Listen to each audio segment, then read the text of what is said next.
Student welcome back to my channel Samrat Academy. Student जितने बच्चे class 10th में और 18 फरवरी को हिंदी का पेपर देने वाले उनके वीडियो सबसे ज्यादा इंपॉर्टेंट है। मेरे प्यारों बच्चों, आज मैं आप लोगों को हिंदी का एक वायरल पेपर बताने वाला हूं और यह वायरल पेपर आपके एग्जाम में 100% बनने वाला है। कोड है मेरे प्यारों बच्चों 801 HE कोड है मेरे प्यारों बच्चों। यह पेपर 70 नंबर का है और आज मैं आप लोगों को 70 में 70 में बिल्कुल क्लियर कराने वाला हूं। सबसे पहला जो काम आप लोग करना है, इसमें थोड़ा सा भी गलती आप लोगों को नहीं करना है, वो है आप लोगों का अनुक्रमांक। सही अनुक्रमांक और सही अपना नाम यहाँ पे डाल लीजिएगा। जो एडमिट कार्ड पे नाम होगा वो नाम यहाँ पे अपना डाल लीजिएगा। जो एडमिट कार्ड पे रोल नंबर होगा वो रोल नंबर मतलब अनुक्रमांक यहाँ पे डाल लीजिएगा। इस पेपर को हल करने के लिए आपके पास समय लिखा हुआ मिलेगा यहाँ पे, देखिए 3 घंटे 15 मिनट।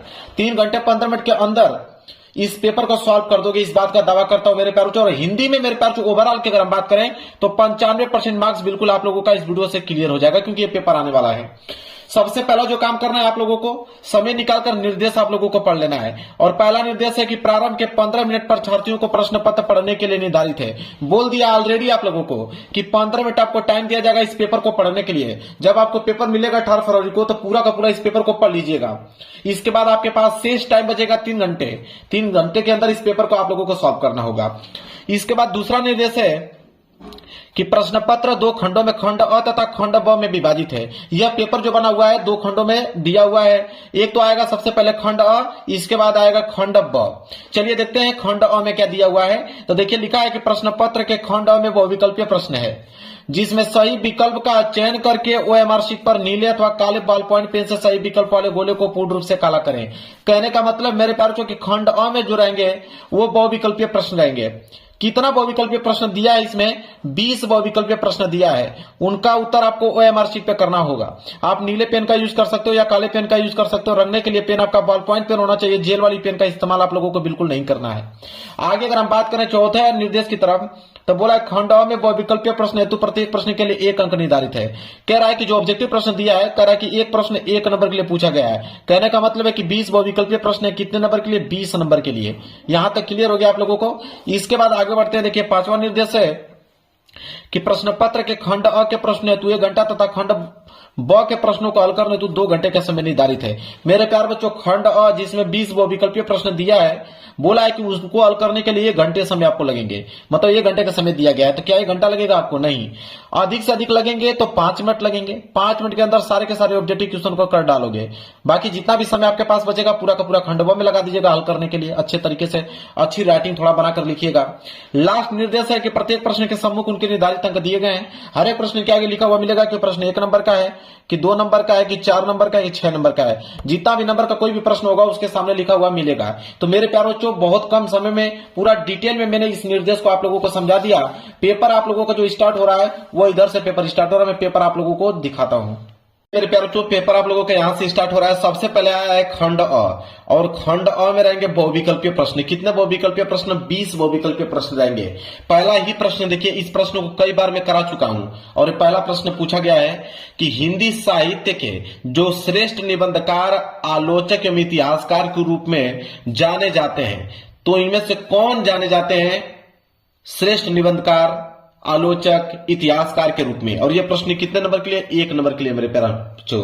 कई बार इस प्रश्न को करा चुका हूं, एक बार नहीं कई बार। अगर आंसर आपको मालूम है तो जल्दी से कमेंट करके बताइए, मैं इसका आंसर बताता हूं। रामचंद्र शुक्ल जी, आचार्य रामचंद्र शुक्ल जी मेरे प्यारे बच्चों। सी वाला ऑप्शन जो होगा बिल्कुल राइट आंसर हो जाएगा। आगे बढ़ते हैं क्वेश्चन नंबर दूसरे की तरफ। क्वेश्चन नंबर दूसरा भी महादेवी वर्मा द्वारा रचित रेखा चित्र है। ये बहुत अच्छा प्रश्न पूछ लिया है कि महादेवी वर्मा द्वारा जो रचित रेखा चित्र इन चारों ऑप्शनों में से कौन है? तो अगर हम बात करें अतीत के चलचित्र, बहुत इंपॉर्टेंट प्रश्न पूछ लिया है। क्वेश्चन नंबर दूसरा बी वाला जो है इसका राइट आंसर हो जाएगा मेरे प्यारे बच्चों। तीसरा देखिए, कोणार्क के रचनाकार हैं, 1 नंबर के लिए प्रश्न। इस वाले पेपर में सारे के सारे मोस्ट इंपोर्टेंट और काफी अच्छे प्रश्न पूछा गया है इस पेपर में कि कोणार्क के रचनाकार इन चारों ऑप्शनों में से कौन है? वह है मेरे प्यारे बच्चों आपके जगदीश माथुर जी हैं। ए वाला ऑप्शन जो होगा बिल्कुल राइट आंसर हो जाएगा। वही अगर आगे बढ़ते हैं क्वेश्चन नंबर चौथे की तरफ, क्वेश्चन नंबर 4 है मेरे प्यारे बच्चों कि चलो चांद पर चले के रचनाकार है। 1 नंबर के लिए प्रश्न है। तो चलो चांद पर चले के रचनाकार कौन है? जयप्रकाश भारती जी हैं। बी वाला जो है बिल्कुल करेक्ट आंसर हो जाएगा।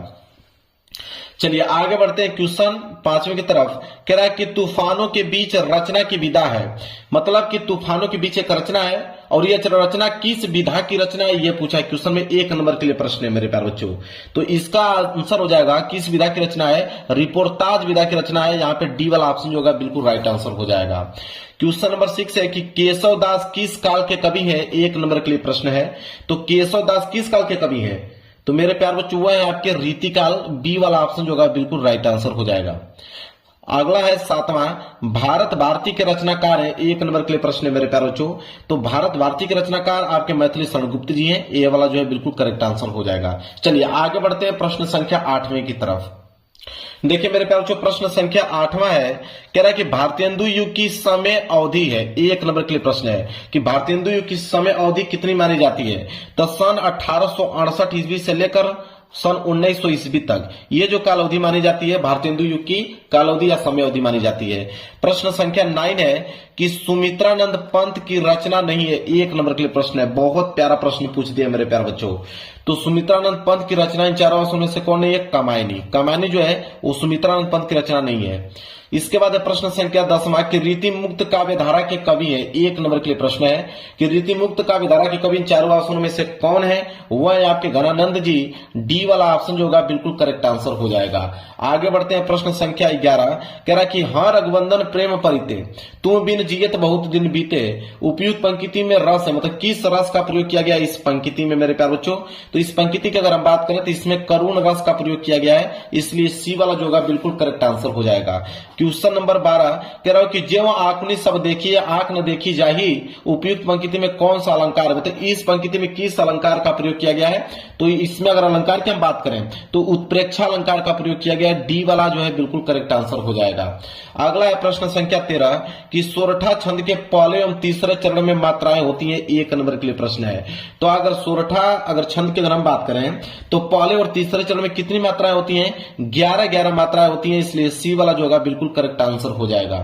अगला प्रश्न देख लो प्रश्न संख्या 14 कह रहा कि सुगम शब्द में उपयुक्त उपसर्ग है, 1 नंबर के लिए प्रश्न है।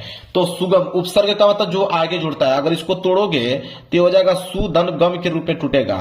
तो आगे क्या जुड़ा हुआ है, सु। तो सु जो है मेरे प्यारे बच्चों ए वाला ऑप्शन जो होगा बिल्कुल राइट आंसर हो जाएगा, यह उपसर्ग है।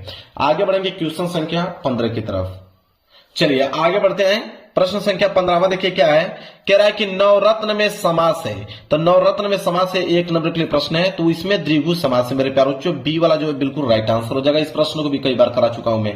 प्रश्न संख्या 16 है कि पृथ्वी का प्रवाची शब्द नहीं है, 1 नंबर के लिए प्रश्न है। तो पृथ्वी का प्रवाची शब्द इन चारों ऑप्शन में भू, वसुधा, धरा, ये तीनों जो है पृथ्वी के प्रवाची शब्द है। ये जो प्रसून है ये पृथ्वी का प्रवाची शब्द नहीं है, इसलिए डी वाला जो है बिल्कुल करेक्ट आंसर हो जाएगा। 17वां करा कि त्वाम शब्द में अगर विभक्ति एवं वचन देखें तो क्या होगा।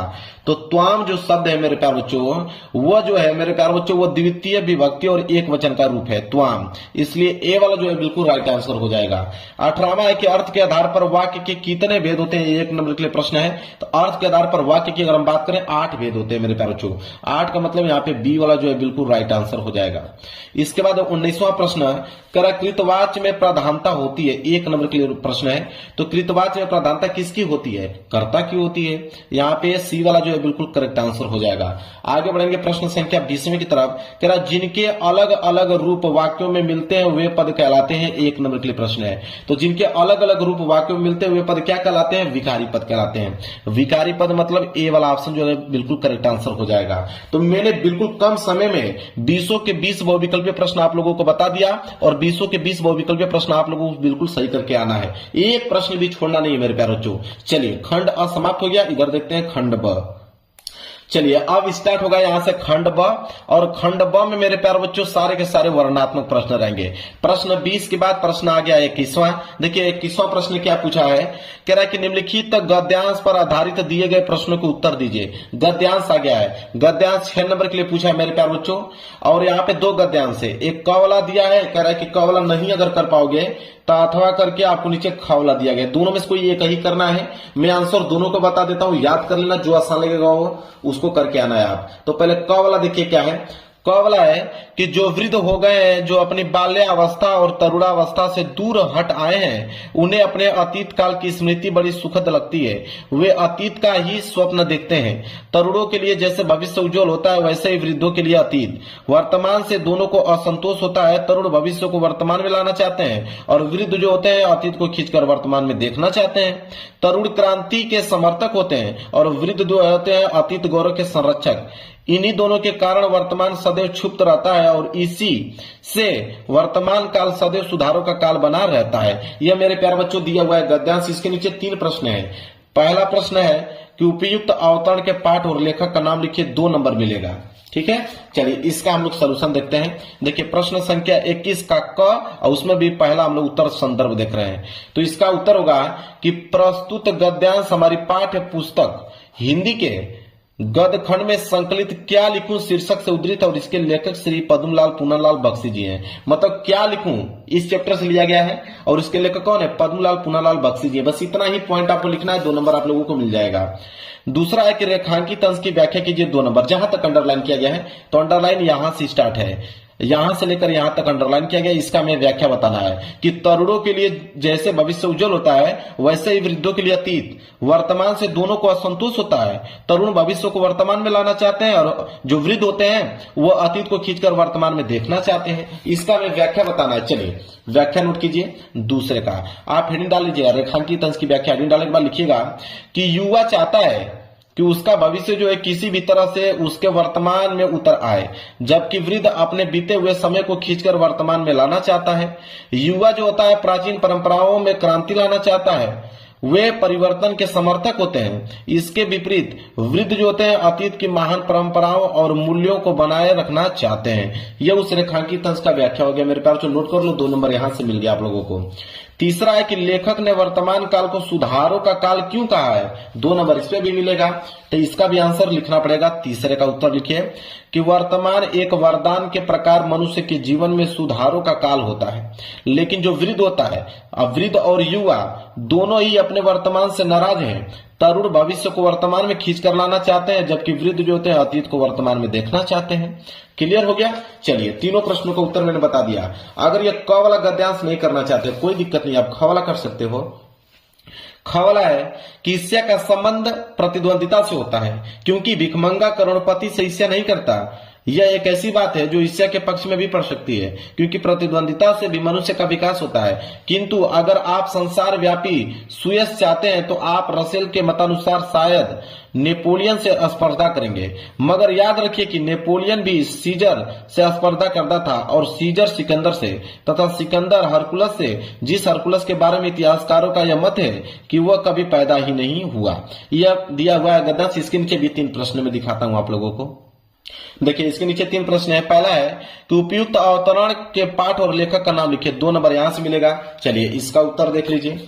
तो देखिए ख वाला का पहला उत्तर संदर्भ लिखेंगे कि प्रस्तुत गद्य अवतरण हमारी पाठ्य पुस्तक हिंदी के गद्य खंड में संकलित एवं श्री रामधारी सिंह दिनकर द्वारा लिखित ईर्ष्या तू न गई मेरे मन से नामक मनोवैज्ञानिक निबंध से उद्धृत है। मतलब ईर्ष्या तू न गई मेरे मन से चैप्टर से लिया गया है और इसके लेखक श्री रामधारी सिंह दिनकर जी हैं। क्लियर है?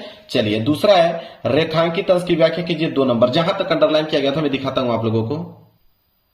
देखिए अंडरलाइन यहां से लेकर यहां तक किया गया है कि ईर्ष्या का संबंध प्रतिद्वंदिता से होता है, क्योंकि भिखमंगा करोड़पति से ईर्ष्या नहीं करता। यह एक ऐसी बात है जो ईर्ष्या के पक्ष में भी पड़ सकती है, क्योंकि प्रतिद्वंदिता से भी मनुष्य का विकास होता है। बस इतना ही इसका में व्याख्या करना है। ठीक है, चलिए व्याख्या में हम लोग लिखेंगे। दूसरा रेखांकित अंश की व्याख्या डालने के बाद लिखेंगे कि लेखक का कहना है कि ईर्ष्या जो है मनुष्य का चारित्रिक दोष है, क्योंकि यह आनंद से बाधा पहुंचाती है, किंतु यह एक दृष्टि से लाभदायक भी हो सकती है, क्योंकि ईर्ष्या के अंदर प्रतिद्वंदिता का भाव निहित होता है।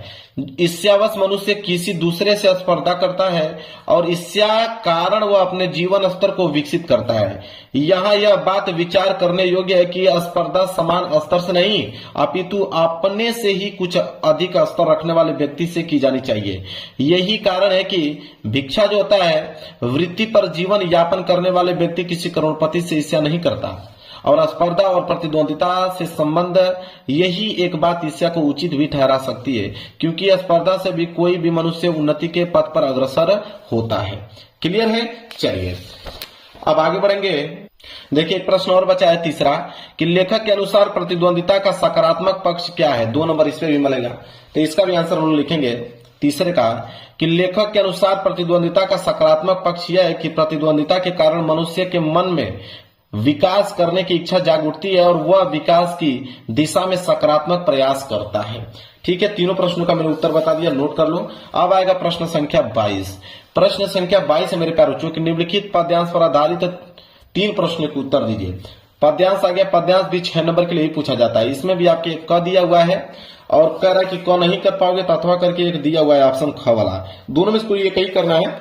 मैं आंसर दोनों को बताऊंगा, पहले क वाला का देखते हैं। क वाला है कि मैया हो न चरेओ गाई, सिगरे ग्वाल खिरावत मोसो मेरे पाई पिराई, जो न पत्याही पूछी बलदाहुई अपनी 100 दिवाई, यह सुनी माई जसोदा ग्वालिन गारी देती रिसाई, मैं पटवती अपने लड़का को आवे मन बहराई सूर श्याम में मैरो अति बालक मारत ताही रिगाई। अब इसके नीचे 3 प्रश्न है। पहला है कि उपयुक्त पद्यांश का आप संदर्भ लिखिए, 2 नंबर मिलेगा। चलिए इसका संदर्भ देखते हैं। तो प्रश्न संख्या 22 का क का पहला संदर्भ, यहाँ पे संदर्भ डाल लीजिएगा, लिखिएगा कि प्रस्तुत पद हमारी पाठ्य पुस्तक हिंदी के काव्य खंड में संकलित पद शीर्षक से उद्धृत है और इसके रचयिता कौन है? श्री सूरदास जी हैं और यह पद उनके महाकाव्य सूरसागर से लिया गया है। तो सूरसागर से लिया गया है और इसके रचयिता सूरदास जी हैं। बस इतना पॉइंट आपको लिखना है। इसके बाद रेखांकित अंश की व्याख्या कीजिए, 2 नंबर। जहां तक अंडरलाइन किया गया है तो 2 लाइन अंडरलाइन किया गया है कि जो न पत्याही पूछी बलदाहुई अपनी 100 दिवाई, यह सुनी माई जसोदा ग्वालिन गारी देती रिसाई। अब इसका हमें क्या करना है? व्याख्या बताना है। बिल्कुल सिंपल है, व्याख्या नोट कर लो। कह रहा है कि बाल कृष्ण जब ग्वाल बालों की शिकायत करते हैं तो वह मैया से अपने कहते हैं कि आपको विश्वास ना हो तो आप बलदाऊ से पूछ लो। यह सुनकर यशोदा मां क्रोधित होती हैं और जो ग्वाल हैं बाल को देती हैं, मतलब ग्वाल बाल को क्या करती है? गाली देती हैं। ये उसका क्या हो गया? रेखांकित अंश का व्याख्या हो गया। इसके बाद तीसरा है कि बाल कृष्ण गाय चराने क्यों नहीं जाना चाहते हैं, 2 नंबर इस पे भी मिलेगा। तो चलिए इसका उत्तर लिखिए। तीसरे का उत्तर लिखेंगे कि प्रस्तुत पद्यांश में श्री कृष्ण माता यशोदा से सभी ग्वाल बालों की शिकायत करते हुए कहते हैं कि हे मैया, अब मैं जंगल में गायों चराने नहीं जाऊंगा क्योंकि सभी ग्वाल बाल मुझसे ही अपनी गायों को खिलवाते हैं और दौड़ते दौड़ते मेरे जो पैर हैं वो दुखने लगते हैं। चलिए ये वाला भी हो गया। अगर नहीं करना चाहते हो कोई दिक्कत नहीं, अथवा करके नीचे दिया है इसको कर सकते हो कि चा नहीं मैं सुरबाला के गानों में गुथा जाऊं, चा नहीं प्रेमी माला में बिंद प्यारी को ललचाऊं, चा नहीं सम्राटों के सौ पर हे हरि डाला जाऊं, चा नहीं देवों के सिर पर चढ़ूं भाग्य पर इठलाऊं, मुझे तोड़ लेना बनमाली उस पथ पर देना तुम फेंक, मातृभूमि पर सिर चढ़ाना जिस पथ जावे वीर अनेक। इसके नीचे 3 प्रश्न है। पहला है कि उपयुक्त पद्यांश का संदर्भ लिखिए, 2 नंबर मिलेगा। चलिए इसका संदर्भ देख लीजिए आप। देखिए ख वाला तो हेडिंग संदर्भ डालने के बाद लिखिएगा कि प्रस्तुत कविता हमारी पाठ्य पुस्तक हिंदी के काव्य खंड में संकलित माखनलाल चतुर्वेदी द्वारा रचित पुष्प की अभिलाषा शीर्षक से अवतरित है। मतलब पुष्प की अभिलाषा चैप्टर से लिया गया है, ठीक है, और इसके जो रचयिता है माखनलाल चतुर्वेदी जी हैं। क्लियर है? चलिए पहला प्रश्न यहाँ पे क्लियर हो गया। इसके बाद दूसरा रेखांकित अंश की व्याख्या कीजिए, 2 नंबर। जहां तक अंडरलाइन किया गया तो मैं दिखा देता हूं कहां तक अंडरलाइन किया गया है कि मुझे तोड़ लेना बनवाली उस पथ में देना तुम फेंक, मातृभूमि पर शीश चढ़ाने जिस पथ जावे वीर अनेक। इसका हमें व्याख्या करना है। तो चलिए व्याख्या नोट कर लीजिए। व्याख्या होगा इसका दूसरे का कि पुष्प वनमाली के समक्ष अपनी इच्छा रखती हुई कहती हैं कि हे वनमाली, मुझे डाल से तोड़ लेना और उस रास्ते पर फेंक देना जिस मार्ग से मातृभूमि पर सिर का बलिदान चढ़ाने के लिए अनेक देशभक्त वीर गए हैं।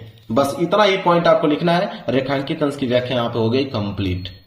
चलिए एक प्रश्न और है तीसरा कि उपयुक्त अवतरण में पुष्प किसका प्रतीक है, पुष्प को किन चीजों की चाह नहीं है और क्यों। इसका हमें मेरे ख्याल से उत्तर लिखना है। तीसरे का तो लिखेंगे। तीसरे का उत्तर कि कवि ने पुष्प के माध्यम से देश प्रेम की भावना को व्यक्त किया है। पुष्प सुर सुंदरी के गानों में गुथ जाने की, प्रेमी माला में पिरोया जाऊं तथा प्रियतमा को आकर्षित करने की इच्छा नहीं है। क्लियर है? चलिए आगे बढ़ेंगे प्रश्न संख्या 23 की तरफ। प्रश्न संख्या 23 है कि निम्नलिखित संस्कृत गद्यांश का संदर्भ सहित हिंदी में अनुवाद कीजिए। अब ये संस्कृत का गद्यांश आ गया। कितने नंबर के लिए पूछा है? 5 नंबर के लिए दिया है। 3 नंबर इसके हिंदी अनुवाद पे देता है, 2 नंबर इसके संदर्भ पे देता है। इसमें भी 2 ऑप्शन है, एक आपका क वाला है, जरा क वाला नहीं कर पाओगे तो अथवा करके नीचे आपका ख वाला दिया गया, दोनों में से कोई एक करना है। मैं आंसर दोनों को बताऊंगा। पहले क वाला को देखिए, यहां से लेके यहां तक है क वाला, विश्वास्य अस्त्रता ईश्वर वाला, ठीक है। इसका मैं संदर्भ से हिंदी में अनुवाद करना है। संदर्भ पे 2 नंबर, हिंदी अनुवाद पे 3 नंबर। तो देखिए प्रश्न संख्या 23 का क संदर्भ है कि प्रस्तुत संस्कृत गद्यांश हमारी पाठ्य पुस्तक हिंदी के संस्कृत खंड में संकलित भारतीय संस्कृति पाठ से उद्धृत है, मतलब भारतीय संस्कृति चैप्टर से लिया गया है। अगर इसका हिंदी अनुवाद की अगर हम बात करें, लिखेंगे ब्रह्मांड की रचना करने वाला एक ही ईश्वर है, यह भारतीय संस्कृति का मूल है। विभिन्न धर्मों के लोग एक ही ईश्वर को अलग अलग नामों से पूजा करते हैं। अग्नि, इंद्र, कृष्ण, करीम, राम, रहीम, जिन्न, बुद्ध, क्राइस्ट, अल्लाह आदि एक ही परमात्मा के नाम है। उन्हें लोग गुरु भी मानते हैं, अतः सभी मतों की समानता एवं सम्मान ही हमारी संस्कृति का संदेश है। ये उसका हिंदी अनुवाद हो गया। चलिए, अगर ये नहीं करना चाहते कोई दिक्कत नहीं है, ताड़ित चंद्रशेखर वाला कर सकते हो, यहां से लेके यहां तक है। इसका भी आपको संदर्भ सहित हिंदी में अनुवाद करना है, 5 नंबर मिल जाएगा। चलिए देखते हैं इसका उत्तर। तो सबसे पहले हम लोग संदर्भ देखेंगे। संदर्भ लिखिए कि प्रस्तुत संस्कृत गद्यांश हमारी पाठ्य पुस्तक हिंदी के संस्कृत खंड के देशभक्त चंद्रशेखर पाठ से उद्धृत है, मतलब देशभक्त चंद्रशेखर पाठ से लिया गया है। यह हो गया संदर्भ 2 नंबर, तो यहां से क्लियर हो गया। इसके बाद इसका हमें अनुवाद भी बताना पड़ेगा, तब जाके 3 नंबर और मिलेगा। तो अनुवाद नोट कर लो, हिंदी अनुवाद इसका कि लाठी मार के बाद चंद्रशेखर बार बार चिल्ला रहे थे कि भारत का जीत जो है, इस प्रकार उन्हें 15 करोड़ों से, मतलब 15 कोड़ों से पीटा गया था उनको।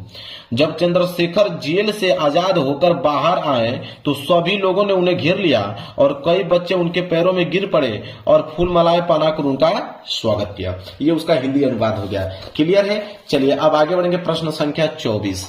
प्रश्न संख्या 24 है कि दिए गए संस्कृत पद्यांश का संदर्भ सहित हिंदी में अनुवाद कीजिए। अब ये संस्कृत का पद्यांश आ गया, कितने नंबर के लिए? 5 नंबर के लिए पूछा है। 3 नंबर हिंदी अनुवाद पे, 2 नंबर संदर्भ पे। तो इसमें भी 2 है, एक क वाला है, क वाला नहीं कर पाओगे तो अथवा करके आपको नीचे ख वाला दिया है। तो पहले क वाला देख लेते हैं, ऊपर वाला, इसका हम संदर्भ सहित हिंदी में अनुवाद देख लेते हैं। प्रश्न संख्या 24 का क, तो 24 का क देखिए, 24 का क संदर्भ कि प्रस्तुत श्लोक हमारी पाठ्य पुस्तक हिंदी के संस्कृत खंड में संकलित अनुयोक्ति विलासा नामक पाठ से अवतरित है, मतलब अनुयोक्ति विलासा चैप्टर से लिया गया है। हिंदी अनुवाद की अगर हम बात करें तो लिखेंगे, हे कुएं मैं अत्यंत गहरा हूं, इस प्रकार सोचकर कभी भी दुख मत करो, क्योंकि तुम अत्यंत सरस हृदय वाले, जलयुक्त और दूसरों के गुणों को ग्रहण करने वाले हो। यह उसका क्या हो गया? हिंदी अनुवाद हो गया। अगर ये नहीं करना चाहते हो तो सार्थ प्रसत्व वाला, ये जो नीचे दिया गया है, इसको आप कर सकते हो संदर्भ सहित हिंदी में अनुवाद। तो देखिए ख वाला, यहाँ पे संदर्भ दिया, नीचे हिंदी अनुवाद दिया था। संदर्भ लिखेंगे, प्रस्तुत श्लोक हमारी पाठ्य पुस्तक हिंदी के संस्कृत खंड से संकलित जीवन सूत्राणी नामक पाठ से अवतरित है। तो जीवन सूत्राणी चैप्टर से लिया गया है। इसका हिंदी अनुवाद की अगर हम बात करें तो हिंदी अनुवाद होगा कि एक मित्र उस व्यक्ति के लिए मित्र होता है जो दूर रहता है, और एक पत्नी उस व्यक्ति के लिए मित्र होती है जो घर पर होता है। चिकित्सक दुखियों का मित्र होता है और दान मरते हुए का मित्र होता है। क्लियर है? नोट कर लो। प्रश्न संख्या 24 भी कंप्लीट हो गया। आगे बढ़ेंगे प्रश्न संख्या 25वें की तरफ। चलिए देखिए, प्रश्न संख्या 25 है कि अपने पठित खंडकाव्य के आधार पर दिए गए प्रश्नों में से किसी एक प्रश्न का उत्तर दीजिए। 3 नंबर मिलेगा। 3 नंबर के लिए खंड काव्य आ गया मेरे प्यारे। खंड काव्य में हमेशा से कहता हूं कि जिला वाइज जाता है, जो आपके जिला में खंड काव्य पूछा जाता है वही आपको करना होगा। कोई दूसरा करोगे तो 1 नंबर आपको एग्जामिनर नहीं देगा। तो आप देख लेना, क्वेश्चन बैंक में किताब में देख लेना, या तो कमेंट कर लेना, मैं उत्तर आपको दे दूंगा, बता दूंगा आपको कि आप किस डिस्ट्रिक्ट से बिलोंग करते हो तो आपको कौन सा खंड काव्य करना है एग्जाम में। वैसे खंड काव्य बहुत सारे होते हैं, आप जरूर से जरूर देख लेना कि आपके जिला में कौन सा खंड काव्य पूछा जा रहा है। वैसे खंड काव्य देखिए, मुक्तिदूत है, ज्योति जवाहर है, नीचे आपका मेवाड़ मुकुट है, इसके बाद अग्र पूजा है, जैन सुबास है, मातृभूमि है, यहाँ पे आपका कर्ण दिया गया है, कर्ण के बाद यहाँ पे करमवीर दिया गया है, यहाँ पे तुमुल दिया गया है, इतने सारे हैं। आप देख लीजिएगा कि आपके डिस्ट्रिक्ट में कौन सा पूछा जा रहा है, वही करना है। इसके बाद है प्रश्न संख्या 26। प्रश्न संख्या 26 तो एकदम सिंपल है। प्रश्न संख्या 26 का क कि निम्नलिखित लेखकों में से किसी एक लेखक का जीवन परिचय देते हुए उनके एक प्रमुख रचना का उल्लेख कीजिए। 5 नंबर। अब मेरे प्यार, जीवन परिचय तो हर एक विद्यार्थी को याद होगा। 3 नंबर जीवन परिचय पे, 2 नंबर रचनाएं पे। रामधारी सिंह दिनकर दिया हुआ है, डॉक्टर राजेंद्र प्रसाद दिया हुआ है, भगवत सिंह उपाध्याय जी दिया है। अब जीवन परिचय बताने की कोई आवश्यकता नहीं है, सारे बच्चों को याद होगा। ठीक है, तो तीनों में से कोई एक कर लीजिएगा। रचना जरूर से लिखिएगा क्योंकि रचना पे 2 नंबर मिलता है, 5 नंबर क्लियर हो जाएगा। इसी तरह 26 का ख है कि निम्नलिखित कवियों में से किसी एक कवि का जीवन परिचय देते हुए उनके प्रमुख रचना का उल्लेख कीजिए। तो कवि का भी जीवन परिचय आप लोगों को याद होगा, 5 नंबर के लिए है। 3 नंबर जीवन परिचय पे, 2 नंबर रचनाएं पे। सुभद्रा कुमारी चौहान जी, मैथिली शरण गुप्त जी, बिहारी लाल जी, केदारनाथ सिंह। अब ये 4 ऑप्शन दिया गया है, 4 में से किसी एक का तो जरूर ही याद होगा आपको। जीवन परिचय याद कर लीजिएगा, लिख लीजिएगा, रचनाएं जरूर लिखिएगा क्योंकि 2 नंबर मिलेंगे। इसके बाद प्रश्न संख्या 27 कि अपने पाठ्य पुस्तक में से कंठस्थ कोई एक श्लोक लिखिए जो इस प्रश्न पत्र में न आया हो। 2 नंबर का श्लोक भी याद होगा, लेकिन हालांकि मैं श्लोक आप लोगों को बता देता हूं। ठीक है, तो श्लोक आप लिख लो, 2 नंबर मिल जाएगा। देखिए मैं यहाँ पे लिख के लेके आया था जीवन परिचय, लेकिन बताया नहीं क्योंकि सारे बच्चों को याद है। प्रश्न संख्या 27 श्लोक लिख लो कि बंधम वर्णो वापी जयो वापी पराजय अभ्यत्र सम वीर वीर भाव ही वीरता। लीजिए यहां से 2 लाइन का आप पोयम लिख लो मेरे प्यारे बच्चों, 2 नंबर आप लोगों का मिल गया। चलिए आगे बढ़ते हैं मेरे प्यारे बच्चों। अगला प्रश्न है प्रश्न संख्या 28। प्रश्न संख्या 28 है कि अपने निवास स्थान के आसपास मोहल्लों की नलियों की समुचित सफाई के लिए नगर जनपद के स्वास्थ्य अधिकारी को पत्र लिखे, 4 नंबर मिलेगा। ठीक है, तो पहले इसको देख लेते हैं, फिर नीचे वाला का सोल्यूशन देखेंगे। चलिए लिखते हैं। सबसे पहले हम लोग लिखेंगे 28वें का, लिखेंगे सेवा में। सेवा में लिखने में लिखेंगे श्रीमान स्वास्थ्य अधिकारी। बी से किसके बारे में हम लोग ये पत्र लिख रहे हैं, तो मोहल्ले की सफाई हेतु आवेदन पत्र लिख रहे हैं। लिखेंगे महोदय जी, कामा लगाएंगे, लिखेंगे सविनय निवेदन है कि दौलतगंज की नलियों में नियमानुसार सफाई की उचित व्यवस्था न होने के कारण मच्छरों एवं मक्खियों का प्रकोप है। फलस्वरूप कॉलोनी के लोगों में बीमारी फैलने का भय है। अतः आपसे प्रार्थना है कि नालियों की जो सफाई की उचित व्यवस्था कराने एवं कीटनाशक दवाइयों की छिड़काव कराने की शीघ्र व्यवस्था करने की कृपा करें और इसके लिए हम सब आपके आभारी रहेंगे, धन्यवाद। इसके बाद यहाँ पे डेट आप लिख लीजिएगा, डेट में इस तरह कर दीजिएगा, पूरा डेट नहीं लिखना आप लोगों को। और भौतिक में अपना नाम लिखिएगा। ठीक है, तो नाम कहाँ लिखा जाता है, नाम लिखना नहीं आप लोगों को, आप क ख ग इस तरह आप डैश करके लिख सकते हो, एग्जामिनर समझ में आ जाएगा एग्जामिनर को। ठीक है, क्लियर है। चलिए अगर नहीं करना चाहते हो तो कोई दिक्कत नहीं है, नीचे एक और दिया है अथवा करके, इसको आप कर सकते हो कि अपने विद्यालय के प्रधानाचार्य को छात्रवृत्ति के लिए एक आवेदन पत्र लिखिए, ये भी 4 नंबर मिलेगा। इसको आप कर सकते हो। तो इसको कैसे लिखोगे, देखिए सबसे पहले लिखोगे सेवा में, कामा लगाओगे, लिखोगे श्रीमान प्रधानाचार्य महोदय, कामा लगाओगे, फिर यहाँ पे अपने विद्यालय का नाम लिखिएगा, वो विद्यालय का एड्रेस लिखिएगा, फिर लिखिएगा विषय किसके बारे में लिख रहे हो, तो निर्धन छात्र कोष छात्रवृत्ति हेतु आवेदन पत्र। ठीक है, इसके बाद महोदय, कामा लगाओगे, फिर लिखोगे कि सविनय निवेदन है कि मैं राकेश कुमार, जो भी आपका नाम है, वर्ग अष्टम, जिस भी क्लास में आप पढ़ते हो, आपके विद्यालय का एक बहुत निर्धन छात्र हूं। मेरे पिताजी एक गरीब मजदूर हैं। मेरे कोई संबंधी भी मेरी सहायता में समक्ष नहीं है। मैं इस वर्ष नई कक्षा में प्रवेश कर गया हूं, परंतु मेरे पास कोई पुस्तक नहीं है। अतः आपसे सादर अनुरोध है कि मुझे निर्धन छात्र कोष से कुछ सहायता प्रदान करें ताकि मैं कुछ किताबें खरीदकर अपनी पढ़ाई जारी रख सकूं। इसके लिए मैं आपका सदा आभारी रहूंगा। आपका आज्ञाकारी छात्र। यहाँ पे नेम आपको मेंशन नहीं करना है, मैंने जो बताया क ख ग वो लिख सकते हैं। यहाँ पे क्लास लिख देना, किस क्लास में आप पढ़ते हो, यहाँ पे डेट आप लिख दीजिएगा। क्लियर मेरे प्यारे बच्चों, समाप्त हो गया। चलिए आगे बढ़ते हैं। प्रश्न संख्या 28 यहाँ पे क्लियर हो गया। अगला प्रश्न देखते हैं। चलिए अगला प्रश्न है प्रश्न संख्या 29 कि निम्नलिखित प्रश्नों में से किन्हीं 2 प्रश्नों के उत्तर संस्कृत में दीजिए, 2 नंबर मिलेगा। तो 1 2 3 4 आपके पास 4 प्रश्न हैं। चारों प्रश्नों में से किन्हीं 2 ही प्रश्नों का उत्तर संस्कृत में देना है। तो मैं एक पहले का और एक दूसरे का, ठीक है, बता देता हूं, आंसर नोट कर लो। तो देखिए यहाँ पे ये पहले का उत्तर लिखा गया है और यह दूसरे का उत्तर लिया गया है। लिख लीजिए मेरे प्यारे बच्चों, क्लियर है। चलिए इसके बाद है प्रश्न संख्या 30वां। प्रश्न संख्या 30 है कि निम्नलिखित विषयों में से किसी एक विषय पर निबंध लिखे, 7 नंबर मिलेगा। या तो आप पहला लिख सकते हो पर्यावरण प्रदूषण की समस्या तथा समाधान, बहुत इंपोर्टेंट है, हर साल आता है मेरे प्यारे बच्चों। या तो आप इंटरनेट पर लिख सकते हो, ये भी इंपोर्टेंट है। तीसरा भी इंपोर्टेंट है, छात्र और अनुशासन। इसके बाद चौथा किसी एक त्योहार का वर्णन, कोई भी एक त्योहार का वर्णन कर सकते हो। और 5वां नई शिक्षा नीति। तो आपके पास 5 ऑप्शन है और 5 ऑप्शन में से किसी एक विषय पर निबंध लिख सकते हो। ये भी मैं आप लोगों को होमवर्क देता हूं अपने तरीके से लिखने के लिए। जितना हो सके उतना आसान शब्दों में आप लोग याद करके चले जाइएगा। और लिखकर चले आइएगा। तो मेरे प्यारे बच्चों ये पेपर हो गया बिल्कुल समाप्त। अगर आपको मेरे प्यारे बच्चों 70 में 70 नंबर चाहिए तो इस पेपर को आप लोगों को तैयार करना होगा। और जो बच्चे 18 फरवरी को पेपर देने वाले हिंदी का, उनके पास इस वीडियो को शेयर कर लो ताकि वो भी 70 में 70 नंबर ला पाए। तो चलिए मिलेंगे नेक्स्ट वीडियो में, तब तक के लिए धन्यवाद।